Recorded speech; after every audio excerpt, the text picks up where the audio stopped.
ওই ভালো মতো বউয়ের অভিনয় করতে পারবা তো? আরে আমার অভিনয় দেখে ওই মেয়েটা তোমার পিছু ছাড়বেই। তোমার আমার নকল বিয়ের সব জিনিসপত্র এর মধ্যে আছে। ধরে নাও এটা আমাদের বিয়ের ছবি। কবেকার ছবি এটা? এক জোড়া গ্লাস। কি হলো এটা? এসব দেখেই ওই ডাইনি বুঝে নিবে আমরা বিয়ে করে ফেলেছি। আরে বাহ, তুমি তো বেশ প্রফেশনাল। আর শোনো, আমি একাই অভিনয় করলে কিন্তু হবে না, তোমাকেও স্বামীর অভিনয় করতে হবে, না তো ওই ডাইনি সন্দেহ করবে। আমি তো অভিনয় পারি না। দাঁড়াও, শিখাচ্ছি। এভাবে অভিনয় করে কাছে আসবা। আরে অ্যাক্টিং না, আমি তো বাস্তবেই তার প্রেমে পড়ে যাচ্ছি। অভিনয়টা এইরকমই হবে, ঠিক আছে? হ্যাঁ, মনে হয় সে চলে এসেছে। হাই। তুমি এখানে কেন এসছো? আশিক, তুমি একা আছো জেনে তোমাকে সঙ্গ দিতে আসলাম।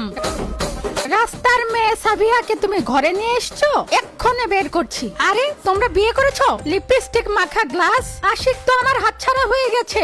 মেয়েদের আন্ডারওয়্যার কবে হলো এইসব? মনের মিল থাকলে বিদ্যুতের মতো সব হয়। আদিয়া, আমার বাড়ি থেকে চলে যা, আমরা এখন ঘুমাবো। এই ঘরে চলো। বন্ধুরা, এভাবে নায়ক নায়িকার নামের জায়গায় তোমাদের নাম শুনতে চাইলে কমেন্ট করে তোমাদের নাম জানাও, সামনের ভিডিওতে সেই নাম আসবে।